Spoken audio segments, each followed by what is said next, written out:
तो आज हम लोग देखने जा रहे हैं डाटाबेस। सो बेसिकली यहाँ पर अगर आप बेसिक इंफॉर्मेशन ऑफ डाटाबेस देखोगे तो ये पूरा डाटाबेस मैनेजमेंट सिस्टम कहा जाता है, डीबीएमएस।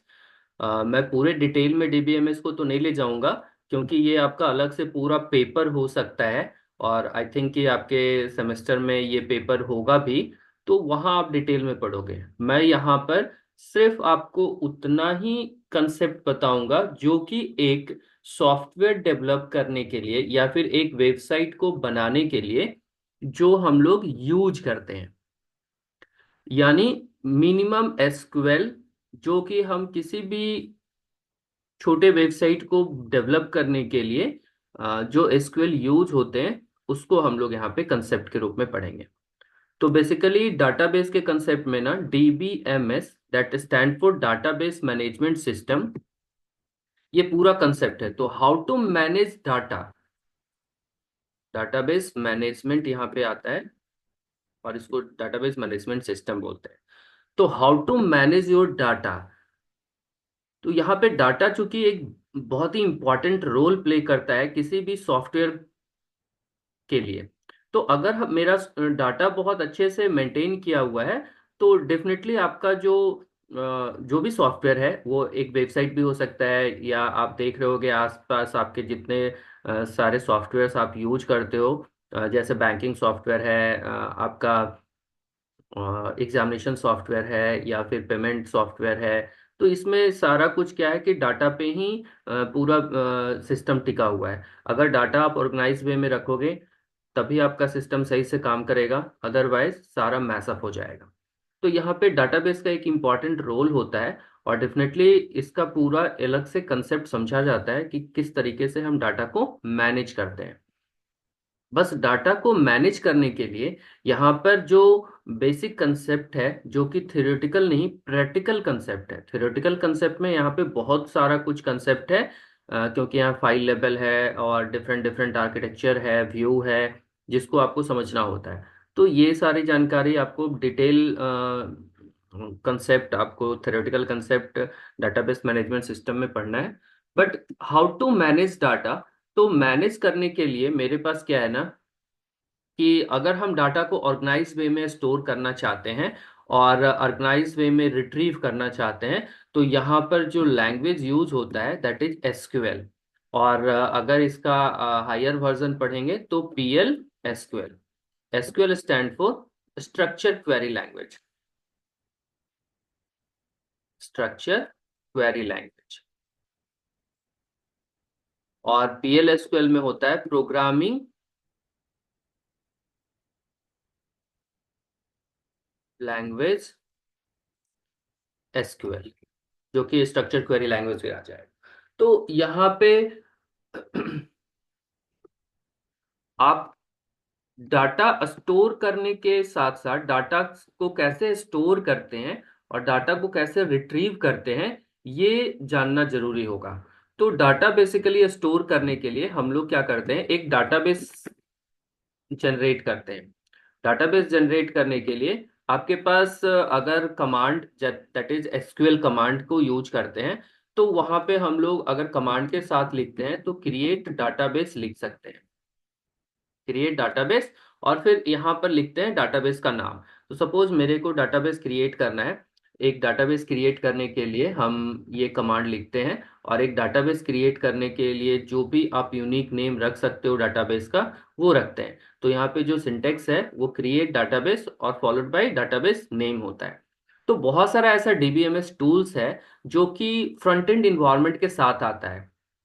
फ्रंट एंड इन्वायरमेंट के साथ आने का मतलब है कि जस्ट हम राइट क्लिक करेंगे और वो मेरे लिए ये कमांड लिख देगा, हमको लिखने की भी जरूरत नहीं पड़ेगी।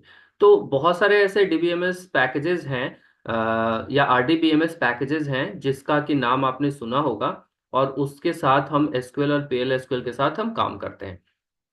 तो यहाँ पे जो भी डाटाबेस, सपोज माई डाटाबेस मेरा डाटाबेस का नाम है, तो ये हम एक डाटाबेस क्रिएट कर सकते हैं। और एक डाटाबेस क्या करता है, multiple tables, multiple row, sorry multiple views, multiple procedure ये स्टोर कर सकता है।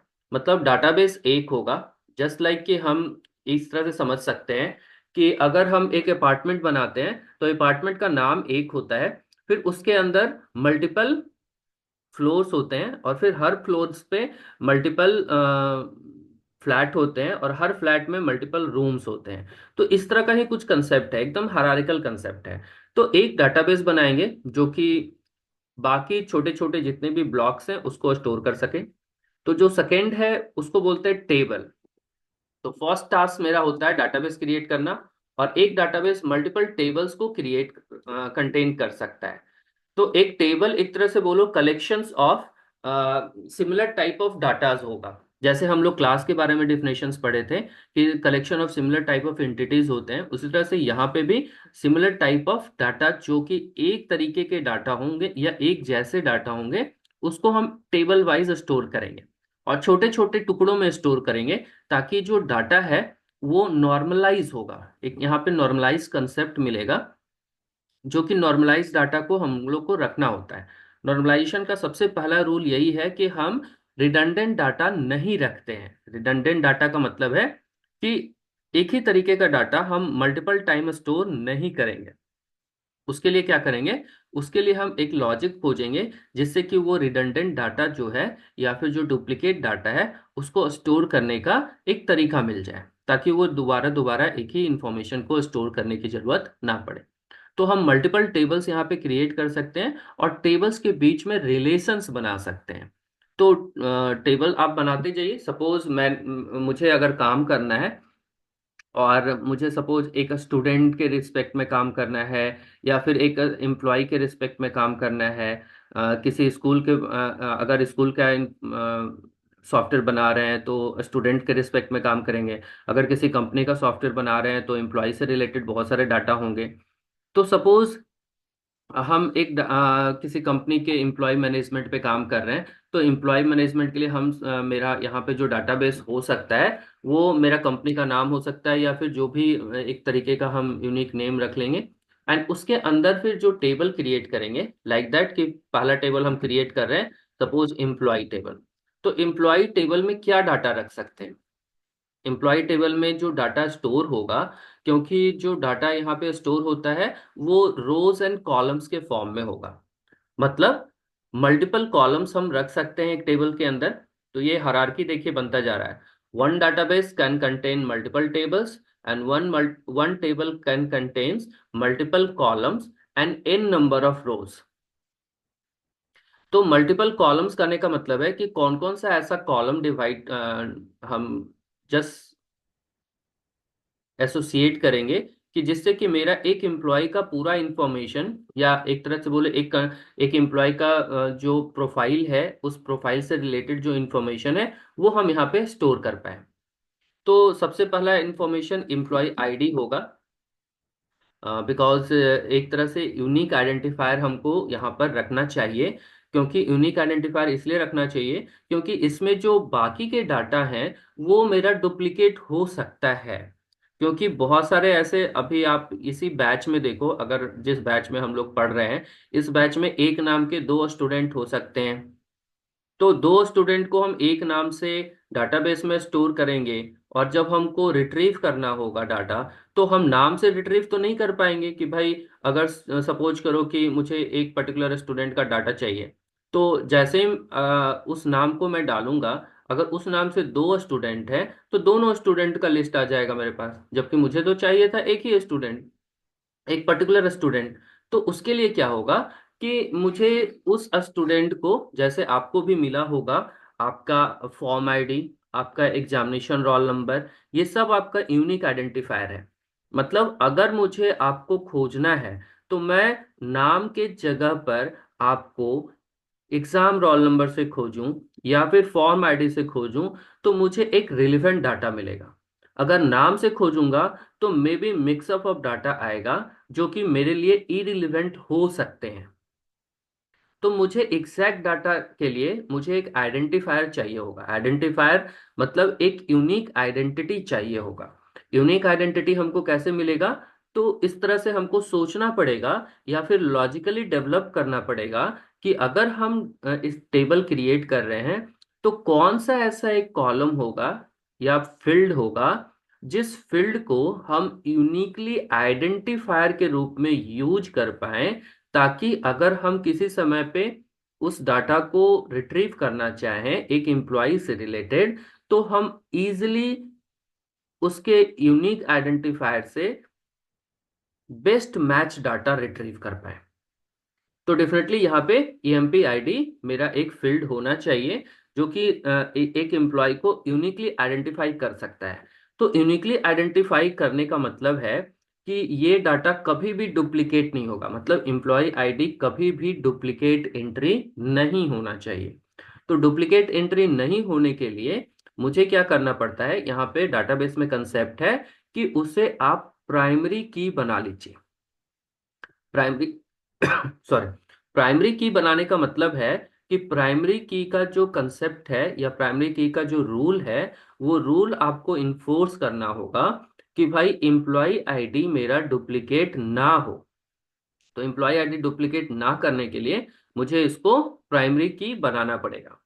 अब दूसरा है कि इसका डाटा टाइप क्या होगा।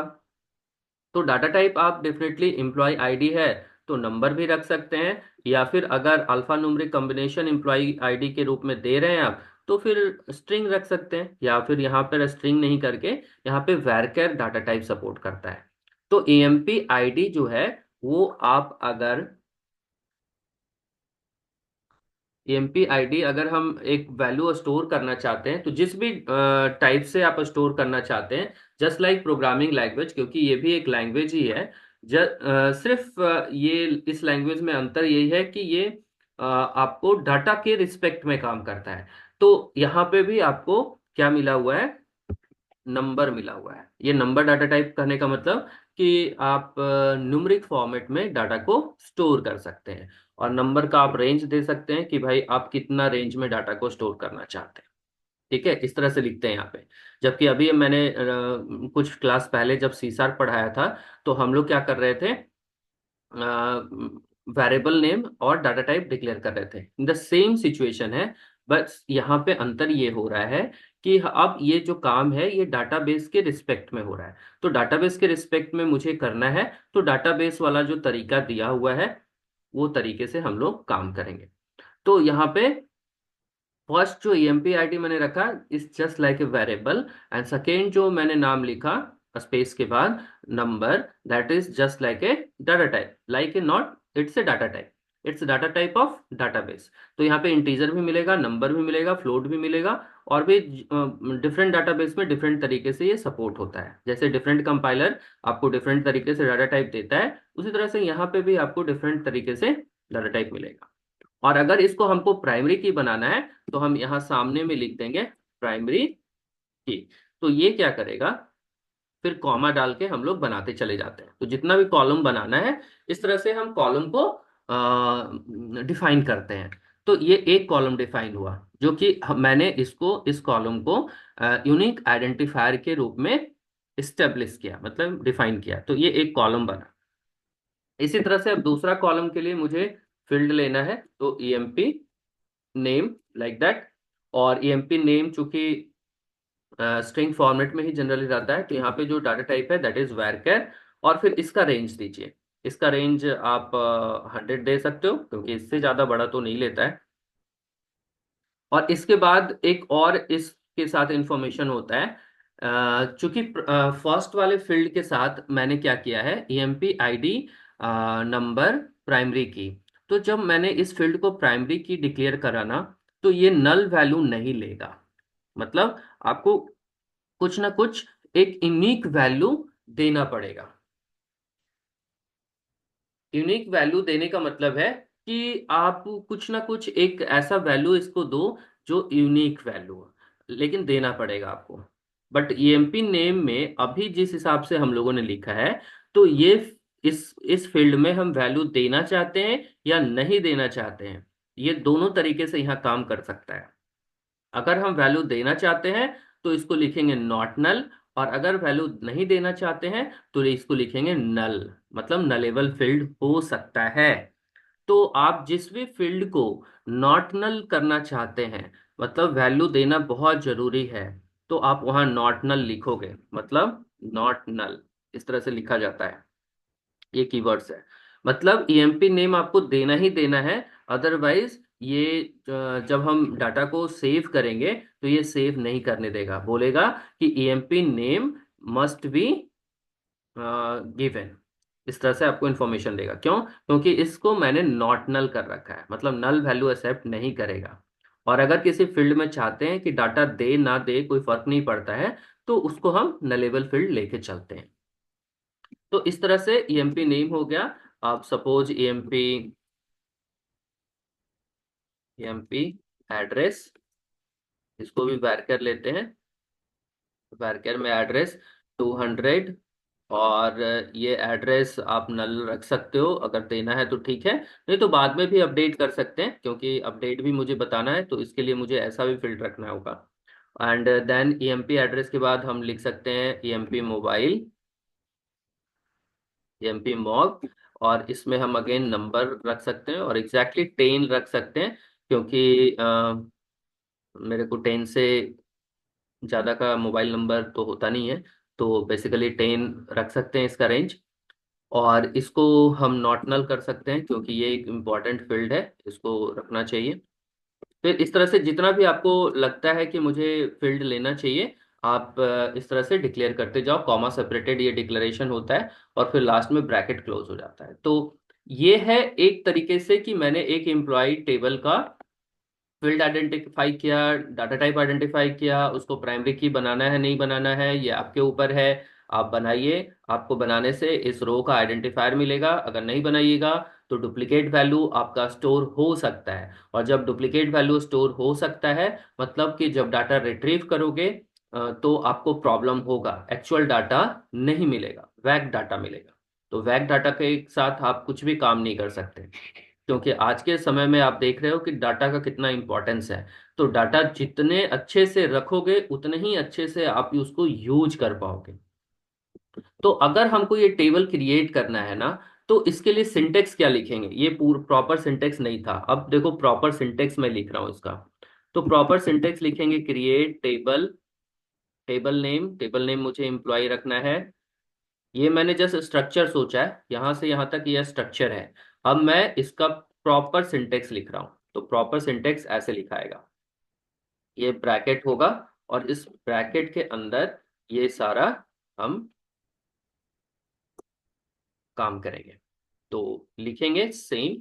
अब ये पूरा का पूरा मैं कॉपी पेस्ट कर सकता हूँ, और यहाँ पे ये लिखाएगा, और लास्ट में कॉमा नहीं होगा। सपोज मुझे इसे 4 कॉलम के बेसिस पे टेबल बनाना है, तो इस 4 कॉलम के बेसिस से टेबल बनाने के लिए ये मेरा सिंटेक्स होगा।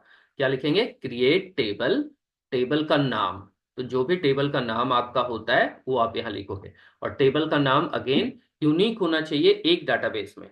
अगर हम एक एम्प्लॉय, अगर मैंने इस डाटाबेस को क्रिएट करा है, तो इस डाटाबेस में एम्प्लॉय नाम से एक ही टेबल हो सकता है। और उसके अंदर फिर जो ये वेरिएबल्स है, ये वेरिएबल्स भी डुप्लीकेट नहीं होंगे।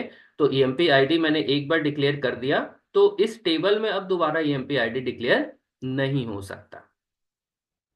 तो ये हो गया एक एम्प्लॉय टेबल का इंफॉर्मेशन। अब जब एम्प्लॉय टेबल अगर हम बना लिए, सपोज एक एम्प्लॉय टेबल मैंने बनाया, तो डेफिनेटली मैंने कॉलम डिफाइन किया। अब इसमें डाटा इंसर्ट करना पड़ेगा। तो डाटा इंसर्ट करने के लिए जो मेरे पास एसक्यूएल है वो है, अब डाटा मुझे सेव करना है, मतलब डाटा इस टेबल तक पहुंचना तो चाहिए ना, पहुंचेगा तभी तो डाटा सेव होगा, और डाटा सेव करेंगे तभी तो आगे हम फ्यूचर में डाटा को रिट्रीव कर पाएंगे। तो डाटा सेव करने के लिए, तो डाटा सेव करने के लिए देखो, मेरे पास ये जो फील्ड है, ये फील्ड जो है एक, ये बहुत ही इंपॉर्टेंट फील्ड है, और इस फील्ड में डाटा जाना भी बहुत इंपॉर्टेंट है। दूसरा नॉट नल है, तो इसमें भी मुझे वैल्यू भेजना ही पड़ेगा। तीसरा फील्ड नलेबल है, मतलब इसमें वैल्यू भेजे नहीं भेजे ये चलेगा। और चौथा फील्ड जो है इसमें भी वैल्यू भेजना मैंडेटरी है। तो 3 फील्ड में वैल्यू जाना मैंडेटरी है, एक फील्ड में वैल्यू जाए ना जाए ये हमको कोई रोक टोक नहीं करेगा। तो अब हम अगर डाटा इस टेबल में स्टोर करना चाहते हैं, तो क्या सिंटेक्स होगा, एसक्यूएल क्या होगा? तो एसक्यूएल होगा, दो तरीके से इस एसक्यूएल को लिख सकते हैं।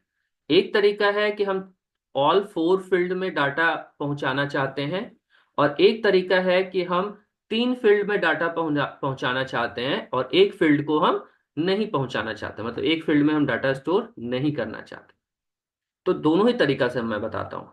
पहला तरीका कि ऑल फोर फील्ड में मुझे डाटा सेव करना है, तो लिखूंगा इंसर्ट इनटू, टेबल का नाम एम्प्लॉय, उसके बाद लिखूंगा वैल्यूज। जैसे मैंने टेबल के बाद वैल्यूज लिख दिया, दैट मीन्स कि मैं कॉलम सेलेक्ट नहीं कर रहा हूं।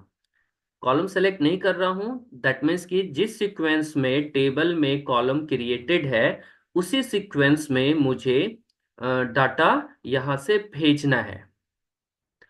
कॉमा सेपरेटेड ही जाएगा, कॉमा सेपरेटेड, जिस तरह से कॉलम है उसी तरह से कॉमा सेपरेटेड डाटा भी जाएगा। अब यहाँ पर जो नंबर टाइप का डाटा है वो विदाउट सिंगल कोट जाएगा, और जो स्ट्रिंग टाइप का डाटा है वो सिंगल कोट्स के अंदर जाएगा। तो पहला फील्ड जो है वो है ईएमपी आईडी। सीक्वेंस मेंटेन करना होगा, अदरवाइज डाटा आपका गलत तरीके से गलत जगह पे चला जाएगा। तो सीक्वेंस यही है, पहला जो हम वैल्यू फिल करेंगे वो होगा ईएमपी आईडी का। तो ईएमपी आईडी का वैल्यू सपोज 101 हम ईएमपी आईडी देना चाहते हैं, कॉमा। अब कॉमा देते ही ये दूसरे फील्ड के लिए डाटा पूछ रहा है। तो दूसरा फील्ड क्या है, ईएमपी नेम, और ये मैक्सिमम 100 कैरेक्टर तक ले सकता है। और चूंकि ये कैरेक्टर मल्टी कैरेक्टर फील्ड है, यानी वैरचर फील्ड है, स्ट्रिंग टाइप का है, तो हम सिंगल कोट्स में डाटा को रखेंगे। मतलब सिंगल कोट से स्टार्ट होगा और डाटा फिल करेंगे सपोज, एंड सिंगल कोट्स बंद होगा। तभी ये पूरे डाटा को as a one column data समझेगा, अदरवाइज ये आपको इंसर्ट करने नहीं देगा, एरर आएगा। देन कॉमा, अब बोल रहा है ईएमपी एड्रेस, तो ईएमपी एड्रेस भी मेरा स्ट्रिंग टाइप का है, तो हम यहां लिखेंगे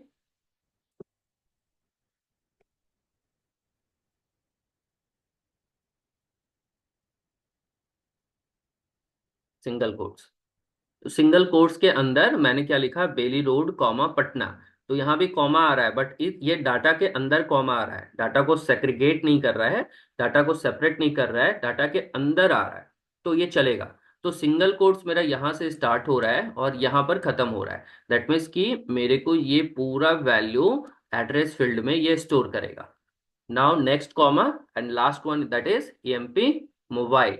तो जो भी मोबाइल नंबर है वो मोबाइल नंबर यहाँ पे आप डालोगे विदाउट सिंगल कोट, बिकॉज ये नंबर फील्ड है। तो नंबर फील्ड को विदाउट सिंगल कोट्स हम लोग रखते हैं। तो इस तरीके से मैंने डाटा को डाल दिया। अब ये ब्रैकेट क्लोज। अब इसको जैसे ही ये एग्जीक्यूट करेगा तो आपको दिखाएगा कि one row inserted, one row insert हो जाएगा, मतलब एक रो सेव हो गया। तो आप n number of rows save कर सकते हो, जितने आपके पास स्टोरेज की क्षमता है वो उतना आप ले सकते हो। तो कॉलम डिफाइन करते हैं, रो डिफाइन नहीं होता है, रो जितना मर्जी उतना इंसर्ट करते जाओ, ये रो क्रिएट करता चला जाएगा। तो इस तरीके से हम डाटा इस टेबल तक पहुंचाते हैं, डाटा सेव करते हैं। तो टेबल में डाटा सेव हुआ, यह है एक तरीका। अब दूसरा तरीका देखते हैं। दूसरा तरीका क्या करता है, क्योंकि मेरा जो तीसरा फील्ड है वो हम भेजे ना भेजे इसको कोई फर्क नहीं पड़ता है, मतलब चलेगा।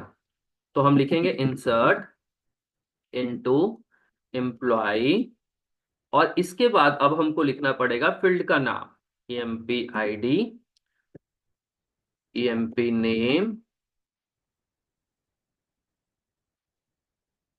Comma EMP mock. तो अब मेरा ये सीक्वेंस हो गया, और मैंने जो तीसरा फील्ड था उसको मैंने क्या किया, स्केप कर दिया। अब मैं लिखूंगा वैल्यूज। तो देखिए दो तरीका हो गया आपको डाटा पहुंचाने का। अब देखिए 101 जो है ईएमपी आईडी ऑलरेडी मैंने डाल दिया है। अगर मैं फिर से 101 ईएमपी आईडी डालूंगा ना, तो ये बोलेगा duplicate value for the primary की, यानी प्राइमरी की कांस्टेंट आपका फेल हो रहा है। प्राइमरी की क्या है, एक रूल है, और रूल में क्या बोला जा रहा है कि प्राइमरी की रूल अगर मैंने लगा दिया तो ये कभी भी डुप्लीकेट वैल्यू नहीं रखेगा। तो यहाँ पे 101 हम नहीं लिख सकते, 102 दूसरा एम्प्लॉय जो भी आएगा उसका 102 एम्प्लॉय आईडी मुझे देना होगा। इसको ऑटो जनरेट भी कर सकते हैं हम, मुझे याद नहीं रखना है, क्योंकि मुझे क्या पता कि लास्ट एम्प्लॉय कौन आया था और मैंने क्या नंबर दिया था। तो ऑटो जनरेट कर देंगे तो ये और बेटर हो जाएगा। तो दूसरा जो है वो यहाँ पर एम्प्लॉय ज्वाइन कर रहा है, और इसका जो एम्प्लॉय आईडी है 102 दिया मैंने। नेम है, तो नेम में मैंने लिखा।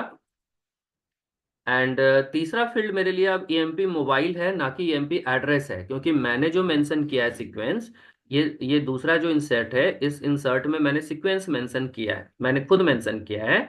भले ही टेबल में मल्टीपल कॉलम्स हो, बट मैंने जितने कॉलम्स को मेंशन किया है उतने कॉलम्स के रिस्पेक्ट में उसी सीक्वेंस में मुझे डाटा इंसर्ट करवाना है। तो फर्स्ट ईएमपी आईडी हो गया, सेकेंड ईएमपी नेम हो गया, थर्ड ईएमपी मोबाइल है। अब मुझे लास्ट वाला जो वैल्यू है वो मोबाइल नंबर मुझे डालना है। तो जब ये रिकॉर्ड इंसर्ट होगा, ये रिकॉर्ड, तो इस रिकॉर्ड के इंसर्ट होने के बाद ये जो एम्प्लॉय एड्रेस वाला फील्ड है ये नल रह जाएगा, क्योंकि मैंने वैल्यू कितना भेजा है, 3 ही भेजा है। तो ये चूंकि नलेबल फील्ड है, तो नलेबल फील्ड है तो ये हम भेजे नहीं भेजे ये हमको मना नहीं करेगा। हम भेज भी सकते हैं, नहीं भी भेज सकते, मतलब एक तरह से ये ऑप्शनल हो गया। बट आपको एड्रेस रखना ही चाहिए। मुझे बस बताने के लिए ये सिचुएशन मैंने बनाया है, बट रियल लाइफ में एड्रेस रखेंगे हम लोग। तो अभी समझने के लिए था कि अगर हम टेबल में इंसर्ट कर रहे हैं, टेबल पहले क्रिएट करा और टेबल इंसर्ट में करा, तो डाटा कैसे स्टोर हो रहा है ये आपको देखने का मिल रहा है। तो ये कॉलम डिफाइन किया हम लोगों ने, और अब यहाँ से रो डाल रहे हैं, तो मैंने 2 रो डाटा इंसर्ट किया। तो पहला रो है उसका ये डाटा है, दूसरा रो जो बना उसका ये डाटा है, with the third column nullable, मतलब नल रहेगा। तो जब एक्चुअली आप देखोगे, अभी तो यहाँ पे उस तरह से टेबलर फॉर्मेट में नहीं दिखेगा, बट जब डाटाबेस में देखोगे तो ये लॉजिकली टेबलर फॉर्मेट में ही रिप्रेजेंट करता है डाटा को। तो टेबल फॉर्मेट में रिप्रेजेंट करने का मतलब है, जस्ट एक्सेल सीट आपने अगर देखा है, जरूर देखा होगा, काम करा होगा, तो एक्सेल सीट में जैसे रो कॉलम आपका बना हुआ होता है, सेम तरीके का लॉजिकल रिप्रेजेंटेशन हम लोग यहाँ पे बना रहे हैं। बट यहाँ पे बनाने के लिए हम डाटाबेस का कंसेप्ट यूज कर रहे हैं। आप बोलोगे कि एक्सेल में भी ये काम कर सकते थे हम, तो डेफिनेटली एक पार्ट, एक समय तक या एक लिमिट तक हम एक्सेल में काम करेंगे और बहुत अच्छे से वो इसी काम को कर सकता है। लेकिन जब मेरे पास डाटा ज्यादा हो जाता है, या डाटाबेस को हम इंटीग्रिटी बहुत ज्यादा चाहिए होता है, सिक्योरिटी बहुत ज्यादा चाहिए होता है, या फिर कंसिस्टेंसी बहुत ज्यादा चाहिए होता है, तो उस समय एक्सेल काम नहीं करेगा, क्योंकि एक्सेल एक लिमिट तक ही आपको हेल्प कर सकता है। उसके बाद मुझे डाटाबेस पे आना पड़ेगा। और आज के समय में जो जो भी पैकेजेस मार्केट में अवेलेबल हैं, वो डीबीएमएस, डीबीएमएस या आरडीबीएमएस, और आज के समय में आ गया है बिग डाटा। जैसे जैसे रिक्वायरमेंट बढ़ रहा है, उस तरह से इसका भी कैपेसिटी बढ़ रहा है। देखो, अभी डीबीएमएस में अगर हम डाटा स्टोर करें ना, तो ये रिलेशनल डाटाबेस नहीं है। रिलेशनल नहीं होने का मतलब है कि डाटाबेस वैल्यू स्टोर तो करेगा, बट बहुत ज्यादा रिलेशनशिप मेंटेन नहीं कर सकता। रिलेशनशिप मेंटेन नहीं करेगा तो डाटा को रिलेट करना बहुत मुश्किल होता है। तो डीबीएमएस पैकेज का लिमिट है, डीबीएमएस पैकेज जो आज के समय में अवेलेबल है वो है एमएस एक्सेस। इसमें एक लिमिट तक ही हम काम कर सकते हैं। उसके बाद इस लिमिट के आगे जाते हैं तो वो होता है आरडीबीएमएस पैकेज। तो आरडीबीएमएस पैकेज में क्या होता है, रिलेशनल डाटाबेस मैनेजमेंट सिस्टम बोलते हैं, जहां पे हम डाटा को रिलेट कर करके रख सकते हैं, एक दूसरे से रिलेट होगा डाटा। तो डाटा कैसे रिलेट होगा ये भी मैं आगे बताऊंगा आपको। तो आरडीबीएमएस पैकेज में आपने नाम सुना होगा, आप माई एसक्यूएल का नाम सुनते होंगे। फिर आपका इसके लिए जो दूसरा पैकेज है ओरेकल है। तीसरा पैकेज है एम एस एसक्यूएल सर्वर है, ये माइक्रोसॉफ्ट का प्रोडक्ट है। ये भी माइक्रोसॉफ्ट एमएस लग गया, मतलब माइक्रोसॉफ्ट है, तो एम ये माइक्रोसॉफ्ट एक्सेस है, जो कि डीबीएमएस को बिलोंग करता है। आरडीबीएमएस में हमारे पास अभी जो करेंटली वर्किंग है, आप कहीं भी कंपनी में काम करने जाओगे तो ये कहीं ना कहीं इन्हीं सब डाटाबेस से इनकाउंटर होगा। और बिग डाटा में तो बहुत सारा अभी के समय में आ गया, जैसे मोंगो डीबी करके एक डाटा का नाम सुना होगा, मोंगो डीबी। ये आपका बिग डाटा के रिस्पेक्ट में है, मतलब इनसे ज्यादा कैपेसिटी है स्टोर करने का इसके पास। तो जैसे जैसे ये सीक्वेंस लिखा हुआ है उस तरह से स्टोरेज प्लस और भी बहुत सारे फीचर्स जो कि डाटा को स्टोर करने में लगाने होंगे। अगर सही से सारा फीचर्स नहीं लगता है तो डाटा आपका वैग हो सकता है, कंसिस्टेंस नहीं होगा, प्रॉब्लम हो सकता है, डुप्लीकेसी हो सकता है, या फिर जब डाटा फिल्टर करोगे तो डाटा फिल्टरिंग में प्रॉब्लम हो सकता है, डाटा एक्सेस में प्रॉब्लम हो सकता है, large amount of data access करने नहीं देगा। क्योंकि अब सपोज फेसबुक पे आप काम करना चाह रहे हो, फेसबुक कंपनी में ज्वाइन करोगे, तो फेसबुक के पास डाटा इतना है, इतना डाटा है कि उसको कैसे हैंडल करोगे? थोड़ी ना वो एक्सेल में हैंडल हो पाएगा, थोड़ी ना एमएस एक्सेस में हैंडल हो पाएगा। अब तो ऑरेकल भी फेल हो रहा है वहां पे। तो वो अब क्या कर रहा है, मोंगो डीबी पे अपने काम करने लगा, क्योंकि डाटा बहुत ज्यादा है आज के समय में। तो डाटा बहुत ज्यादा है, तो उस हिसाब से हमको डाटाबेस सेलेक्ट करना होगा, जितना डाटा उस हिसाब से आप डाटा सेलेक्ट करो। तो ये है बेसिक इंफॉर्मेशन जो कि वर्किंग इंफॉर्मेशन है, वर्किंग कंसेप्ट है। ये डाटाबेस मैनेजमेंट सिस्टम का पूरा कंसेप्ट अलग से, पूरा फाइल मैनेजमेंट और बहुत कुछ अलग से आता है, वो पढ़ना पड़ेगा आपको। लेकिन ये जो वर्किंग मैंने जो अभी जो बताया वो वर्किंग है, मतलब मुझे कोड लेवल पे हेल्प करेगा। तो आज मैं दो कमांड बताया हूँ, क्रिएट एंड इंसर्ट। इसके बाद जो कुछ और कमांड्स हैं जो कि एसक्यूएल हैं, वो मैं नेक्स्ट क्लास में कवर करूंगा। आज के लिए इतना बहुत है।